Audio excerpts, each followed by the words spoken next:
दोस्तों आज हम वक्त में पीछे जाएंगे। आज से ठीक 1845 साल पीछे।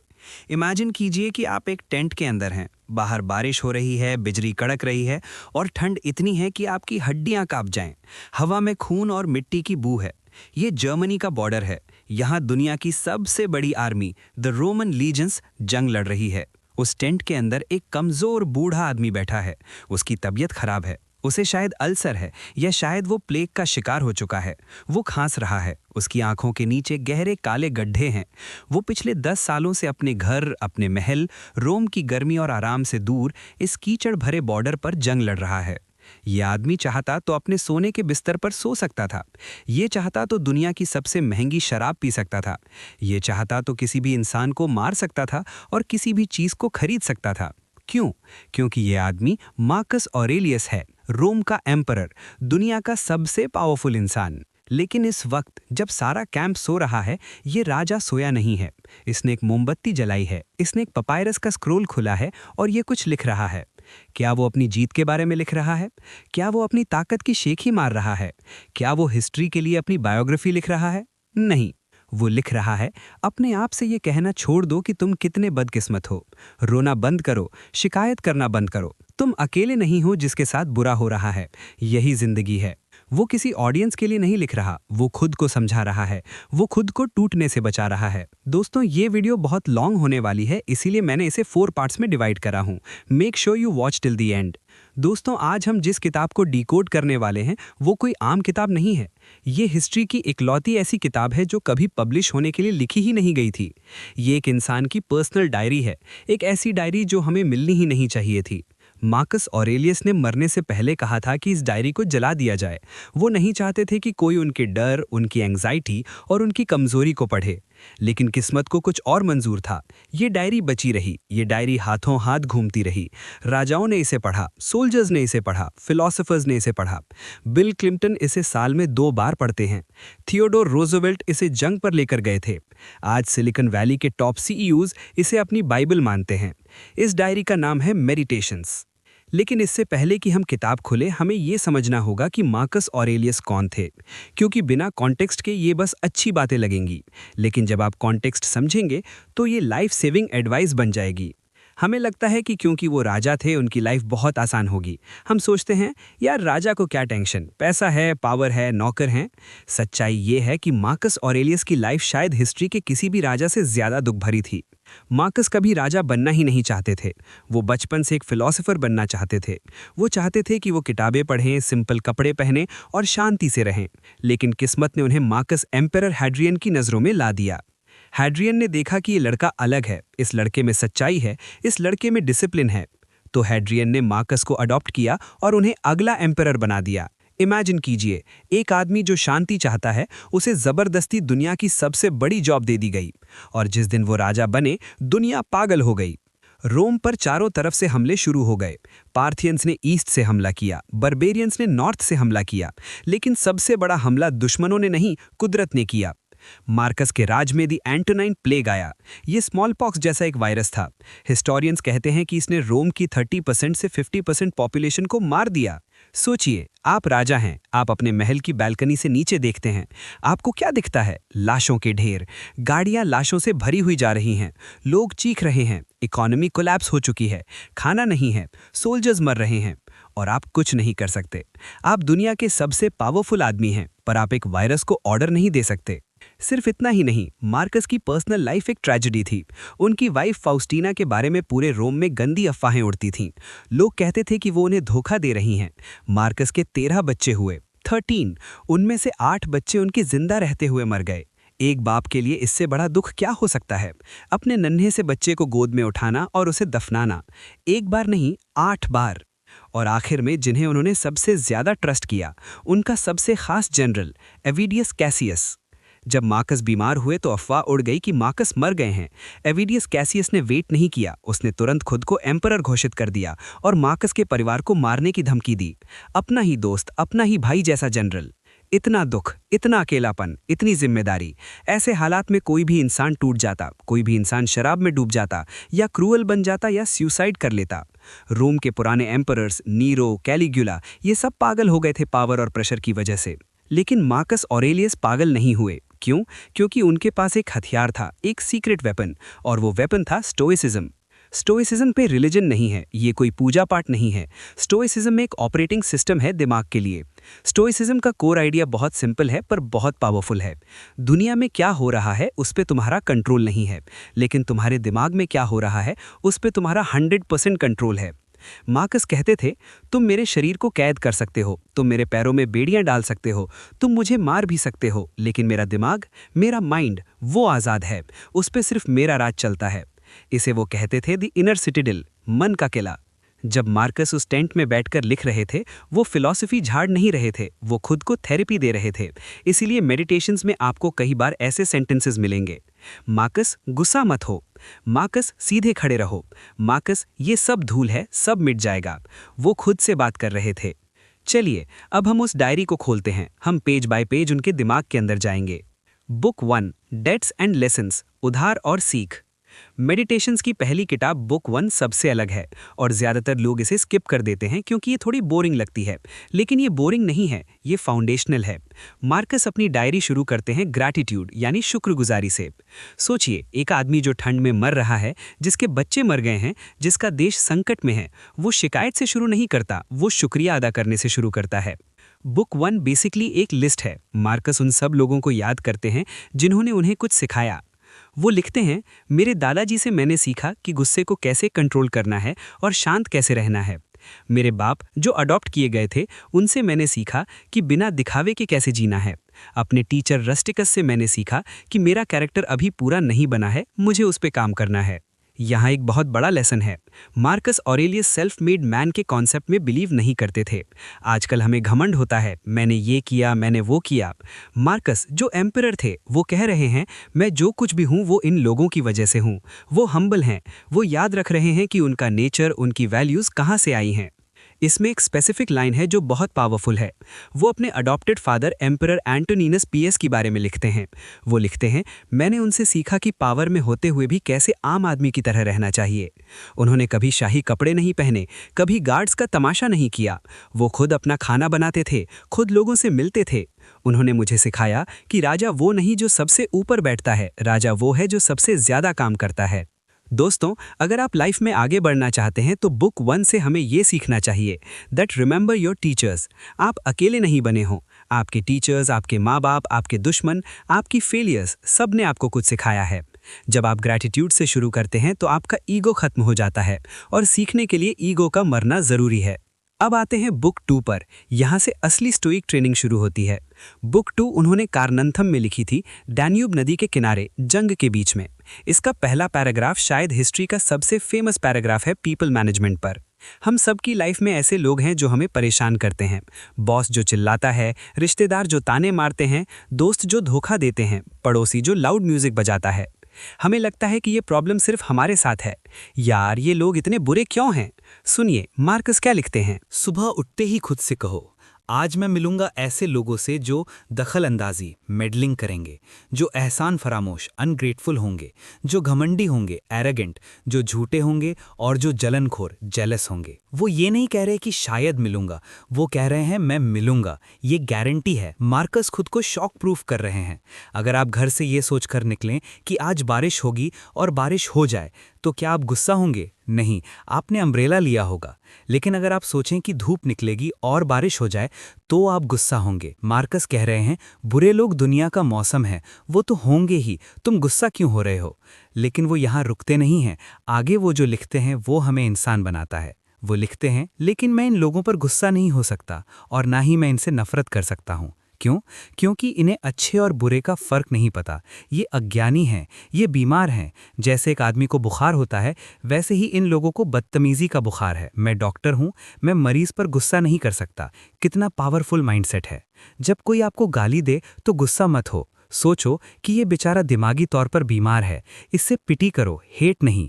मार्कस आगे लिखते हैं, हम सब एक ही बॉडी के पार्ट्स हैं। एक हाथ दूसरे हाथ से लड़ नहीं सकता, ऊपर वाले दांत नीचे वाले दांतों से लड़ नहीं सकते। हम कोऑपरेशन के लिए बने हैं। अगर मैं उस घमंडी आदमी से नफरत करूंगा तो मैं अपनी नेचर के खिलाफ जा रहा हूं। याद रखिए, ये बात वो आदमी लिख रहा है जिसके पास पावर है कि वो किसी का भी सर कलम करवा दे। वो चाहे तो उस घमंडी आदमी को मौत की सजा दे सकता है, लेकिन वो चूज करता है पेशेंस, वो चूज करता है एम्पैथी। क्यों? क्योंकि मार्कस जानते थे कि the best revenge is not to be like your enemy. सबसे बड़ा बदला यह है कि तुम अपने दुश्मन जैसे न बनो। अगर उसने तुम पर कीचड़ फेंका और तुमने भी उस पर कीचड़ फेंका तो अब यहाँ दो जानवर हैं, इंसान कोई नहीं बचा। मार्कस खुद से कहते थे, तू एम्परर है, तेरा स्टैंडर्ड हाई है, तू इन छोटी बातों में अपना दिमाग खराब नहीं करेगा। दोस्तों, ये थी शुरुआत। हमने अभी बस मार्कस के दिमाग का दरवाज़ा खोला है। अभी हमें ये देखना है कि वो मौत से कैसे डील करते थे, वो फेलियर और स्ट्रेस को कैसे हैंडल करते थे, और सबसे बड़ी बात, वो सुबह बिस्तर से कैसे उठते थे जब उनका उठने का मन नहीं करता था। अगले पार्ट में हम डिस्कस करेंगे मार्कस ऑरेलियस का सबसे powerful tool, the inner citadel और the obstacle is the way. हम समझेंगे कि कैसे उन्होंने अपनी सबसे बड़ी फेलियर्स को अपनी सबसे बड़ी ताकत बनाया। दोस्तों, स्वागत है पार्ट 2 में।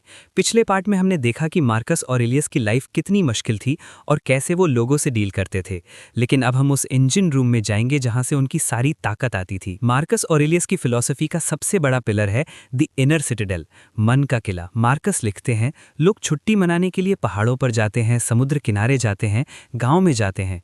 तुम भी अक्सर यही चाहते हो, लेकिन ये सबसे बड़ी बेवकूफ़ी है। क्यों?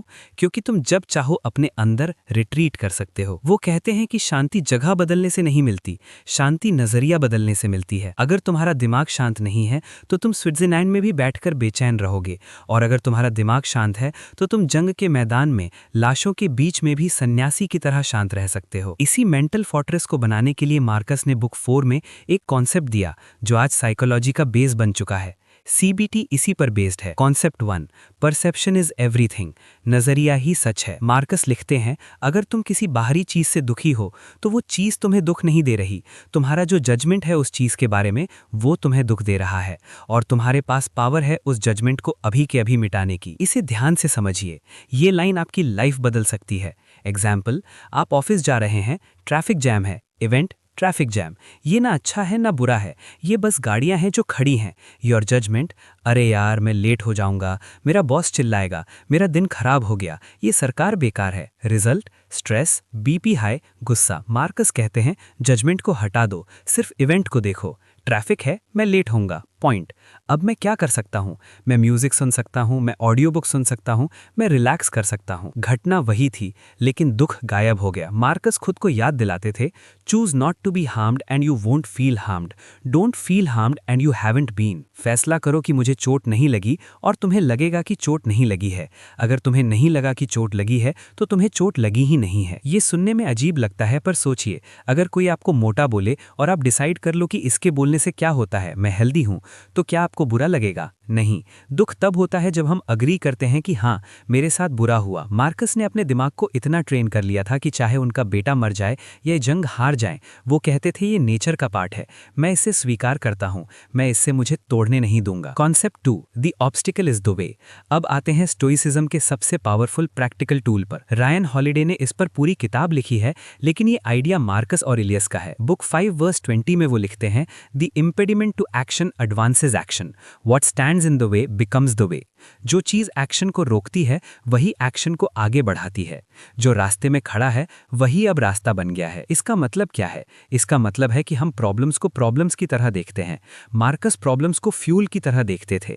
जैसे आग में आप कुछ भी डालो, लकड़ी, कूड़ा, कागज, आग सबको जलाकर आग बना देती है। वो कंप्लेन नहीं करती कि ये लकड़ी गंदी है, वो बस तेज हो जाती है। आइए मैं आपको एक रियल स्टोरी सुनाता हूँ मार्कस की लाइफ से, जो इस कॉन्सेप्ट को प्रूव करती है। ये कहानी है द ग्रेट बिट्रेयल की। साल था 175 एडी। मार्कस ऑरेलियस बीमार थे, वो जर्मनी में थे। रोम में खबर पहुंची कि मार्कस मर गए हैं। उनका सबसे खास दोस्त, सबसे वफादार जनरल एविडियस कैसियस ने मौके का फायदा उठाया और उसने इजिप्ट में खुद को एम्परर डिक्लेयर कर दिया। उसने मार्कस की वाइफ और बच्चों को मारने की धमकी दी। उसने मार्कस की आर्मी का कंट्रोल ले लिया। सोचिए, जिसे आपने भाई माना उसने आपके पीठ में छुरा भोंक दिया। एक नॉर्मल इंसान क्या करता? गुस्सा, गाली गलोच, बदला। मार्कस के सोल्जर्स गुस्से में पागल हो रहे थे। वो चाहते थे कि कैसियस को पकड़कर पेनफुली मारा जाए, लेकिन मार्कस ने क्या किया? उन्होंने अपनी आर्मी को इकट्ठा किया और एक स्पीच दी। ये स्पीच हिस्ट्री में दर्ज है। उन्होंने कहा, दोस्तों, हम लड़ने जा रहे हैं लेकिन गुस्से में नहीं। हम कैसियस को पकड़ेंगे लेकिन हम उसे मारेंगे नहीं, हम उसे माफ करेंगे। हम दुनिया को दिखाएंगे कि एक गद्दार के साथ भी रहम किया जा सकता है। अगर हमने उसे माफ कर दिया तो ये हमारी सबसे बड़ी जीत होगी। उन्होंने प्रॉब्लम, धोखे को बदल दिया अपॉर्चुनिटी, फॉरगिवनेस में। उन्होंने सोचा, ये धोखा मुझे मौका दे रहा है दुनिया को काइंडनेस सिखाने का। The obstacle became the way. अंत में क्या हुआ? मार्कस के पहुंचने से पहले ही कैसियस के एक सोल्जर ने कैसियस को मार दिया। जब मार्कस को कैसियस का कटा हुआ सर भेजा गया तो मार्कस रो पड़े। वो खुशी से नहीं रोए, वो दुख से रोए। उन्होंने कहा, तुमने मुझसे मेरा मौका छीन लिया, मैं उसे माफ करना चाहता था। दोस्तों, ये लेवल है उस आदमी का। आपकी लाइफ में जब प्रॉब्लम्स आए, बिजनेस फेल हो जाए, जॉब चली जाए, ब्रेकअप हो जाए, तो रोना मत, मार्कस बनना। खुद से पूछना कि इस प्रॉब्लम में क्या अपॉर्चुनिटी छुपी है। अगर जॉब गई तो शायद ये मौका है वो बिजनेस शुरू करने का जो तुम हमेशा चाहते थे। ऑब्स्टिकल इज द वे। अगर किसी ने तुम्हारी इंसल्ट की तो ये मौका है अपने ईगो को कंट्रोल करने का और शांत रहने का। ऑब्स्टिकल इज द वे। अगर बीमार पड़ गए तो ये मौका है पेशेंस सीखने का। हर रुकावट एक मौका है एक नई वर्च्यू प्रैक्टिस करने का। मार्कस कहते थे, तुम मुझे रोक सकते हो लेकिन तुम मेरे कैरेक्टर को नहीं रोक सकते। मैं हर सिचुएशन को अपने फायदे के लिए यूज करूंगा, पैसे के फायदे के लिए नहीं, कैरेक्टर के फायदे के लिए। कॉन्सेप्ट 3, अपनी किस्मत से प्यार करो। ये कॉन्सेप्ट मार्कस और नीत्शे दोनों का फेवरेट था। अमोर फाती का मतलब है लव ऑफ फेट। हम अक्सर कहते हैं, मैं ये दुख सह लूंगा, I will bear it. Marcus कहते हैं, नहीं, सिर्फ सहो मत, उससे प्यार करो। जो भी तुम्हारी लाइफ में हो रहा है, अच्छा या बुरा, वो तुम्हारे लिए ही बना था। यूनिवर्स ने, नेचर ने वो स्क्रिप्ट सिर्फ तुम्हारे लिए लिखी है। मार्कस लिखते हैं, O world, I am in tune with every note of thy great melody. ए दुनिया, मैं तेरे हर सुर के साथ तालमेल में हूँ। अगर बारिश हो रही है तो बारिश से प्यार करो, अगर धूप है तो धूप से प्यार करो, अगर अमीर हो तो अमीरी से प्यार करो, अगर गरीब हो गए तो गरीबी से प्यार करो और उसमें से लेसन ढूंढो। क्यों? क्योंकि तुम्हारे पास कोई और ऑप्शन नहीं है। जो हो चुका है वो हो चुका है। उससे लड़ने का मतलब है दीवार पर सर मारना। चोट तुम्हें लगेगी, दीवार को नहीं। मार्कस कहते थे, जो इंसान अपनी किस्मत से लड़ता है वो उस सुअर यानी कि पिग की तरह है जो बलि चढ़ते वक्त चीखता है और पैर पटकता है। क्या चीखने से वो बच जाएगा? नहीं, वो बस अपनी मौत को और दर्दनाक बना रहा है। इसलिए एक्सेप्टेंस, टोटल एक्सेप्टेंस। जो हुआ अच्छा हुआ, जो हो रहा है अच्छा हो रहा है। अब मैं इसमें अपना बेस्ट कैसे दूं? दोस्तों, पार्ट 2 का निचोड़ ये है। 1, इनर सिटाडेल, शांति बाहर नहीं अंदर ढूंढो। 2, परसेप्शन, चीजें तुम्हें दुख नहीं देती, तुम्हारी सोच दुख देती है। 3, obstacle is the way, problem ही रास्ता है, प्रॉब्लम को फ्यूल की तरह यूज करो। 4, अमोर फाती, अपनी किस्मत से प्यार करो, शिकायत मत करो। लेकिन अभी कहानी खत्म नहीं हुई है। पार्ट 3 में हम बात करेंगे उस चीज की जिससे हम सबसे ज्यादा डरते हैं, लेकिन मार्कस उससे सबसे ज्यादा मोटिवेट होते थे, डेथ, मौत। और हम बात करेंगे प्रोक्रेस्टिनेशन यानी कि आलस की, कि कैसे मार्कस ऑरेलियस सुबह अपने बिस्तर से लड़ते थे और कैसे वो खुद को काम करने के लिए मोटिवेट करते थे। दोस्तों, स्वागत है पार्ट 3 में। अब तक हमने बात की दिमाग को कैसे कंट्रोल करें यानी इनर सिटाडेल, और प्रॉब्लम्स को कैसे हैंडल करें यानी कि ऑब्स्टिकल इज द वे।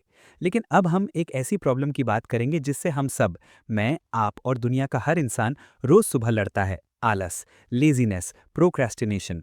क्या आपको लगता है कि क्योंकि मार्कस ऑरेलियस एम्परर थे तो वो सुबह 4 बजे उठकर एक्सरसाइज करते होंगे और फुल मोटिवेटेड रहते होंगे? बिल्कुल नहीं। सच्चाई ये है कि रोम का एम्परर भी सुबह अपने बिस्तर से उठने में नखरे करता था। बुक 5 वर्स 1 में एक ऐसा डायलॉग है जो इतना ह्यूमन और इतना रिलेटेबल है कि पढ़कर हंसी आ जाती है। ये डायलॉग मार्कस के लेजी दिमाग और उनके स्टोइक दिमाग के बीच में है। सीन ये है, सुबह हो गई है, ठंड है, रजाई गर्म है, मार्कस का उठने का बिल्कुल मन नहीं है। लेजी मार्कस सोचता है, यार आज रहने देते हैं, थोड़ी देर और सो लेते हैं, बाहर ठंड है, लोग बुरे हैं, काम बोरिंग है। फिर स्टोइक मार्कस जवाब देता है, और ये लाइन ध्यान से सुनिएगा, सुबह उठने में कितनी दिक्कत होती है, लेकिन मैं क्यों उठूं? क्या मैं इसलिए पैदा हुआ हूं कि मैं रजाई में घुसकर गर्म रहूं? क्या मैं इसलिए बना हूं ताकि मैं फील गुड कर सकूं? लेजी मार्कस, लेकिन यहाँ कितना आराम है, कितना नाइस है। स्टोइक मार्कस, तो क्या तुम आराम के लिए पैदा हुए हो, काम के लिए नहीं? देखो उन छोटे पौधों को, चिड़ियों को, चींटियों को, मकड़ियों को, वो सब अपनी पूरी ताकत से यूनिवर्स का काम कर रहे हैं, वो शिकायत नहीं कर रहे। और तुम एक इंसान हो, नेचर का सबसे स्मार्ट क्रिएशन, और तुम्हें अपना काम करने में आलस आ रहा है। तुम अपनी नेचर से प्यार नहीं करते। मार्कस खुद को समझाते हैं कि आराम ज़रूरी है, लेकिन आराम का भी एक लिमिट होता है। खाने का लिमिट होता है, पीने का लिमिट होता है, लेकिन हम इंसान काम में लिमिट ढूंढते हैं और आराम में अनलिमिटेड होना चाहते हैं। वो कहते हैं तुम अपने आप से प्यार नहीं करते, अगर तुम करते तो तुम अपने पर्पस से भी प्यार करते। दोस्तों, ये है technique number 1, remember your nature. जब भी आलस आए खुद से पूछो, क्या मैं बिस्तर गर्म करने के लिए पैदा हुआ हूँ या हिस्ट्री क्रिएट करने के लिए? इंसान का काम है वैल्यू क्रिएट करना। जब आप काम नहीं करते, आप डिप्रेस्ड होते हैं क्योंकि आप अपने नेचर के खिलाफ जा रहे हैं। कॉन्सेप्ट 2, मेमेंटो मोरी, याद रखो तुम्हें मरना है। अब आते हैं स्टोइसिज्म की सबसे डार्क लेकिन सबसे पावरफुल टूल पर। आजकल हम मौत से डरते हैं, हम मौत की बात भी नहीं करना चाहते, लेकिन मार्कस ऑरेलियस मौत को अपना सबसे बड़ा मोटिवेटर मानते थे। वो लिखते हैं, you could leave life right now, let that determine what you do, से एंड थिंक। तुम अभी इसी पल मर सकते हो। ये बात डिसाइड करेगी कि तुम अब क्या करोगे, क्या बोलोगे और क्या सोचोगे। ये डिप्रेशन के लिए नहीं है, ये अर्जेंसी के लिए है। एग्जाम्पल, अगर मैं आपको बोलूं कि आपके पास जिंदा रहने के लिए सिर्फ 1 घंटा बचा है, तो क्या आप वो फालतू इंस्टाग्राम रील स्क्रॉल करेंगे? क्या आप किसी से छोटी सी बात पर झगड़ा करेंगे? क्या आप शर्म की वजह से वो काम नहीं करेंगे जो करना चाहते हैं? नहीं, आपका सारा फियर, सारा ईगो, सारा आलस गायब हो जाएगा। आप वही करेंगे जो सबसे इंपॉर्टेंट है। आप अपने लव्ड वंस को गले लगाएंगे, आप सच बोलेंगे। मार्कस कहते हैं, ऐसे जियो जैसे ये तुम्हारी आखिरी दिन हो। ना कोई नाटक, ना कोई गुस्सा, ना कोई एक्टिंग, बस सच्चाई। उन्होंने खुद को हम्बल रखने के लिए एक बहुत पावरफुल बात लिखी। वो लिखते हैं, अलेक्जेंडर द ग्रेट और उसका खच्चर चलाने वाला ड्राइवर मरने के बाद सेम हो गए, दोनों मिट्टी में मिल गए, दोनों राख बन गए। दुनिया तुम्हें याद रखेगी या नहीं, इससे कोई फर्क नहीं पड़ता। फर्क इससे पड़ता है कि अभी तुम कैसे जी रहे हो। मार्कस खुद को कहते थे, मार्कस तू एम्परर है, लोग तेरी पूजा करते हैं, लेकिन याद रख तू बस एक हड्डियों का डांचा है। कल तू मर जाएगा और तेरा नाम मिट जाएगा। तो ये पर्पल रोब का घमंड मत कर, सीधा रहे, अच्छा रहे। इस टेक्निक को कहते हैं मेमेंटो मॉरी। अपनी टेबल पर एक स्कल का फोटो रखो या अपनी फोन स्क्रीन पर लिखो, आई विल डाई। ये आपको फोकस देगा। जब आपको पता है टाइम कम है तो आप टाइम वेस्ट नहीं करते। Concept 4, the power of now, सिर्फ आज में जियो। एंग्जाइटी क्या है? एंग्जाइटी का मतलब है फ्यूचर में जीना। कल क्या होगा, एग्जाम में क्या होगा, बिजनेस फेल हो गया तो? डिप्रेशन क्या है? पास्ट में जीना। मैंने वो गलती क्यों की, उसने मुझे क्यों छोड़ा? मार्कस ऑरेलियस जो जंग के बीच में थे, उन्हें फ्यूचर की सबसे ज्यादा टेंशन होनी चाहिए थी। क्या हम जंग जीतेंगे, क्या रोम बचेगा? लेकिन वो अपने आप को वापस प्रेजेंट मोमेंट में खींच ले आते थे। वो लिखते हैं, अपने आप को फ्यूचर की चिंता करके परेशान मत करो। फ्यूचर अभी आया नहीं है, जब वो आएगा तब तुम्हारे पास वही दिमाग और वही हाथ होंगे जो आज हैं। तुम उसे तब हैंडल कर लोगे जैसे तुम आज हैंडल कर रहे हो। वो कहते हैं, तुम्हारे पास सिर्फ एक ही चीज़ है जिसे तुम खो सकते हो, और वो है ये पल, यानी कि द प्रेजेंट मोमेंट। पास्ट जा चुका है, वो तुम्हारा नहीं है। फ्यूचर आया नहीं है, वो तुम्हारा नहीं है। तुम्हारे पास सिर्फ अभी है। मार्कस एक टेक्निक यूज़ करते थे जिसे कहते हैं डी लिमिट द प्रेजेंट, मतलब अपनी प्रॉब्लम को तोड़ दो। अगर आप बहुत परेशान हैं तो खुद से पूछो, क्या मैं अभी इस वक्त इस 1 मिनट में इस चीज़ को बर्दाश्त कर सकता हूँ? जवाब हमेशा हाँ होगा। हम 1 मिनट का दर्द सह सकते हैं, हम 1 घंटे का दर्द सह सकते हैं। हम टूटते तब हैं जब हम सोचते हैं, हाय ये दर्द तो जिंदगी भर रहेगा। मार्कस कहते हैं, जिंदगी भर का बोझ मत उठाओ, सिर्फ आज का बोझ उठाओ। अगर आप खाना खा रहे हैं तो सिर्फ खाना खाएं, अगर आप लिख रहे हैं तो सिर्फ लिखें। मल्टीटास्किंग मत करो, focus on the task at hand, जैसे एक रोमन सोल्जर करता है, पूरे फोकस के साथ बिना इधर उधर देखे। कॉन्सेप्ट 4, सिंपैथिया, हम सब जुड़े हुए हैं। बुक 6 में मार्कस एक कॉन्सेप्ट समझाते हैं, सिंपैथिया। वो स्पेस से धरती को इमेजिन करते हैं, the view from the above. वो देखते हैं कि दुनिया कितनी छोटी है। यूरोप बस एक कोना है, पूरा समंदर बस एक पानी की बूंद है, माउंट एवरेस्ट बस एक मिट्टी का टीला है। इस पर्सपेक्टिव से उन्हें रियलाइज होता है कि हम सब एक हैं। जो हाइव के लिए बुरा है वो मधुमक्खी यानी कि बी के लिए अच्छा नहीं हो सकता। अगर आप दूसरों का बुरा करते हैं तो आप अपना बुरा कर रहे हैं। अगर आप नेचर को गंदा करते हैं तो आप खुद को गंदा कर रहे हैं। यही रीजन है कि मार्कस ने अपने दुश्मन कैसियस को माफ किया, क्योंकि वो मानते थे कि हम सब एक बड़ा ऑर्गेनिज्म है, एक दूसरे को काटना पागलपन है। Summary of part 3। 1. Beat laziness. खुद से पूछो, क्या मैं आराम के लिए बना हूं? काम करना हमारा नेचर है। 2. Memento mori. मौत को याद रखो, ये तुम्हें फोकस देगी। टाइम वेस्ट मत करो। 3. Present moment. फ्यूचर का बोझ मत उठाओ, सिर्फ अभी को हैंडल करो। 4. View from above. Zoom out करो, तुम्हारी प्रॉब्लम्स बहुत छोटी हैं। लेकिन दोस्तों, अभी कहानी का क्लाइमैक्स बाकी है। पार्ट 4 में हम मार्कस ऑरेलियस की डेथ देखेंगे, हम उनके फाइनल वर्ड सुनेंगे और हम बात करेंगे लीडरशिप की कि कैसे उन्होंने बिना करप्ट हुए इतनी पावर संभाली। और सबसे important, the box of philosophy, कैसे आप इन रूल्स को आज अभी अपनी 21st सेंचुरी लाइफ में अप्लाई कर सकते हैं। दोस्तों, स्वागत है आखिरी पार्ट में। हमने मार्कस ऑरेलियस की जिंदगी देखी, उनका डर देखा, उनकी लड़ाई देखी और उनका दिमाग पढ़ा। अब हम उस मोमेंट पर आ गए हैं जहां हर इंसान को एक ना एक दिन आना पड़ता है, दी एंड। साल है 180 एडी। मार्कस ऑरेलियस की तबीयत अब जवाब दे चुकी है। वो अभी भी बॉर्डर पर हैं, आज का वियना, ऑस्ट्रिया। वो अपने टेंट में लेटे हुए हैं। उनका शरीर कमज़ोर हो चुका है, उनका चेहरा पीला पड़ चुका है। उन्हें पता है कि उनके पास अब कुछ ही घंटे बचे हैं। उनके आसपास उनके सोल्जर्स खड़े हैं, वो सोल्जर्स जो उन्हें अपने बाप से ज़्यादा प्यार करते थे। वो रो रहे हैं। उन्हें पता है कि मार्कस के जाने के बाद रोम का गोल्डन एज खत्म हो जाएगा, और वो सही थे। लेकिन मार्कस नहीं रो रहे, वो शांत हैं। क्यों? क्योंकि उन्होंने अपनी पूरी जिंदगी इस पल के लिए प्रैक्टिस की थी।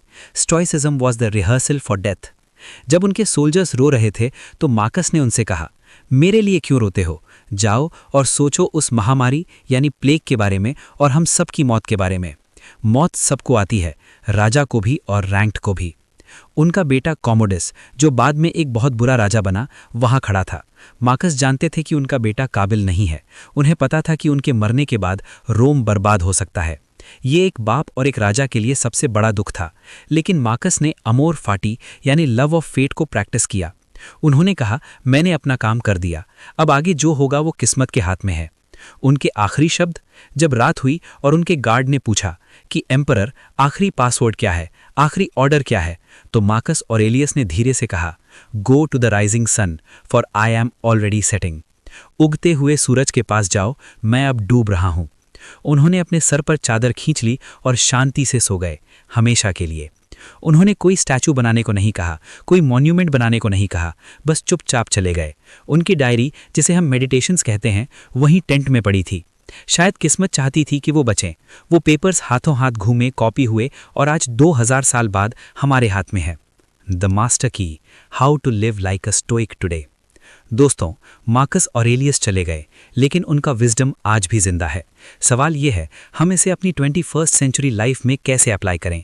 हमारे पास कोई जंग नहीं है, हम एम्परर नहीं हैं, लेकिन हमारे पास ट्रैफिक है, सोशल मीडिया है, बॉस है, ब्रेकअप है, एंग्जाइटी है। ये रहा the stoic tool kit, 5 rules जो आप आज से फॉलो कर सकते हैं। रूल 1, द मॉर्निंग प्रिपरेशन, सुबह की तैयारी। रोज सुबह उठकर फ़ोन चेक मत करो। 2 मिनट के लिए बिस्तर पर बैठो और खुद से कहो, आज मैं शायद किसी इडियट से मिलूंगा, आज कोई प्लान फेल हो सकता है, आज मुझे गुस्सा आ सकता है। अपने आप को प्रिपेयर करो ताकि जब वो हो तो आप सरप्राइज ना हो। इसे कहते हैं प्री मेडिटेशन मैलोरम। जब आप बुरे के लिए तैयार होते हैं तो बुरा आपको तोड़ नहीं सकता। रूल 2, द स्टॉप साइन, रुको। जब भी गुस्सा आए या डर लगे या एंग्जाइटी हो, तुरंत खुद को बोलो स्टॉप। अपने दिमाग से कहो, ये सिर्फ मेरी इंप्रेशन है, ये सच नहीं है। घटना यानी इवेंट और रिएक्शन के बीच में एक गैप ढूंढो। वो 1 सेकंड का गैप ही आपकी आज़ादी है। कट मारा गया, गुस्सा आने वाला है, स्टॉप, कोई बात नहीं, मैं शांत रहूंगा। रूल 3, जूम आउट, ऊपर से देखो। जब भी लगे कि लाइफ खत्म हो गई है, एग्जाम फेल, पैसे का लॉस, आंखें बंद करो और खुद को चांद पर यानी मून पर इमेजिन करो। वहां से धरती को देखो। सोचो कि 100 साल पहले लोग किन बातों पर रोते थे। उन बातों का आज कोई मतलब है? नहीं। तो आज तुम जिस बात पे रो रहे हो, 100 साल बाद उसका भी कोई मतलब नहीं होगा। रिलैक्स, लाइफ बहुत छोटी है टेंशन लेने के लिए। Rule 4, do less but better, कम करो पर अच्छा करो। मार्कस कहते हैं, अगर चैन चाहिए तो काम कम करो। हम सब कुछ करना चाहते हैं, मल्टीटास्किंग करते हैं। मार्कस कहते हैं, पूछो अपने आप से, क्या ये काम जरूरी है? 90% चीजें जो हम करते हैं, गॉसिप, सोशल मीडिया, आर्ग्यूमेंट्स, वो जरूरी नहीं है, उन्हें हटा दो। जो बचा है उसे पूरे फोकस के साथ करो। रूल 5, बी गुड नाउ, अभी अच्छे बनो।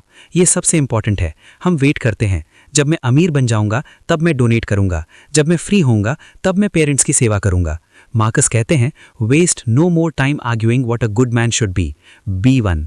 इस बहस में टाइम वेस्ट मत करो कि अच्छे आदमी की डेफिनेशन क्या है, बस अच्छे बन जाओ अभी, इसी वक्त। सच बोलो, किसी की मदद करो, अपना काम ईमानदारी से करो। फिलॉसफी डिस्कशन नहीं है, फिलॉसफी एक्शन है। Conclusion, your inner Citadel. दोस्तों, मार्कस हमें सिखाते हैं कि पावर करप्ट नहीं करती अगर इंसान का कैरेक्टर स्ट्रांग हो। वो हमें सिखाते हैं कि दुख हमें तोड़ नहीं सकता अगर हमारा माइंडसेट सही हो। दुनिया हमेशा पागल रहेगी, लोग हमेशा गुस्सा दिलाएंगे, मुसीबतें हमेशा आएंगी। आप दुनिया को कंट्रोल नहीं कर सकते, आप मौसम को कंट्रोल नहीं कर सकते, लेकिन आप अपने इनर सिटाडेल यानी मन के किले के राजा हैं। वहाँ किसी की परमिशन नहीं चाहिए, वहाँ कोई आपको दुख नहीं दे सकता जब तक आप परमिशन ना दें। इस वीडियो के बाद मैं चाहता हूं आप एक काम करें, मेडिटेशंस किताब खरीदें। ग्रेगरी हेस ट्रांसलेशन बेस्ट है। इसे पढ़ें मत, इसे पिएं। रोज सुबह सिर्फ एक पेज पढ़ें और उस एक थॉट को पूरा दिन अपने साथ रखें। अगर मार्कस ऑरेलियस, जो अकेला था, बीमार था, दुश्मनों से घिरा था, अगर वो शांत रह सकता है तो आप और मैं क्यों नहीं। उम्मीद है इस मास्टर क्लास ने आपके दिमाग के दरवाजे खोले होंगे। ये वीडियो बनाने में बहुत मेहनत लगी है क्योंकि मैं चाहता था कि ये सिर्फ इन्फॉर्मेशन ना हो, ये एक एक्सपीरियंस हो। अगर आपको इससे वैल्यू मिली है तो इसे किसी ऐसे दोस्त के साथ शेयर करें जिसे आज हिम्मत की ज़रूरत है। और कमेंट में मुझे बताएं कि कौन सा रूल आप कल से अप्लाई करने वाले हैं। अगली बार हम मिलेंगे किसी और महान इंसान के दिमाग के अंदर। तब तक के लिए मजबूत रहिए, शांत रहिए। Keep building. जय हिंद।